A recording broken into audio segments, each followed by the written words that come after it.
आणि एक मोठी बातमी आहे। राज्यातील 13 सहकारी साखर कारखान्यांना 1900 कोटी मार्जिन लोन मंजूर झालेला आहे।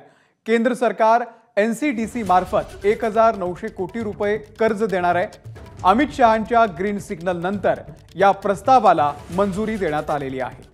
ओएसिस फर्टिलिटीच्या तज्ञांनी आयव्हीएफ उपचार पद्धतीद्वारे 1 लाखांहून अधिक जोडप्यांना मातृत्व प्राप्तीचा आनंद दिला आहे। मोफत अपॉइंटमेंट बुक करण्यासाठी आजच संपर्क साधा। एक मोठी बातमी, राज्यातल्या 13 सहकारी साखर कारखान्यांना 1900 कोटी रुपयांचं मार्जिन लोन आता मंजूर झालेलं आहे।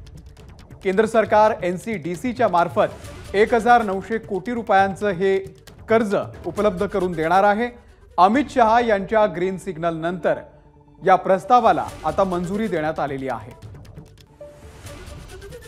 निलेश बुधावले आपले प्रतिनिधी या संदर्भातले अपडेट देतील। निलेश, अमोल, आपण जर पाहिलं तर लोकसभा निवडणुकीमध्ये साखरपट्ट्यातील शेतकरी आणि कारखानदारांच्या नाराजीचा लोकसभा निवडणुकीत महायुतीला फटका बसल्याचं पाहायला मिळालं होतं आणि त्यामुळे विधानसभा निवडणुकीची आता कोणत्याही क्षणी घोषणा होईल। तत्पूर्वी कोणत्याही प्रकारचा आपल्याला दगाफटका विधानसभेला होऊ नये यासाठीच आता कुठेतरी राज्य सरकार सज्ज झाल्याचं आपल्याला पाहायला मिळते। त्यानुसार सत्ताधाऱ्यांच्या साखर कारखान्यावर जवळपास केंद्र सरकार मेहरबान झाले अशा पद्धतीची बाब आता आपल्याला पाहायला मिळते। जवळपास 1898 कोटी रुपयांचं कर्ज केंद्रानं आता मान्यता दिलेली आहे। त्यामध्ये जे कारखाने आपण प्रामुख्याने पाहतोय ते सत्ताधारी पक्षाशी संबंधित कारखाने आहेत। यामध्ये जर पाहायला गेलं तर 13 कारखान्यांचे प्रस्ताव मान्य केले। त्यामध्ये भाजपचे 5, राष्ट्रवादीचे 7, एक कारखाना काँग्रेसशी संबंधित आमदाराचा असल्याची देखील माहिती मिळते।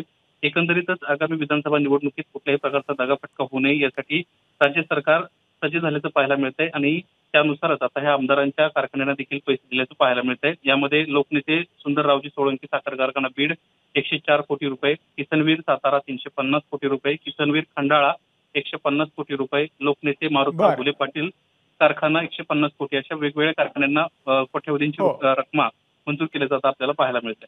निलेश, धन्यवाद दिलेल्या या संपूर्ण माहितीबद्दल। एबीपी माझा, उघडा डोळे बघा नीट।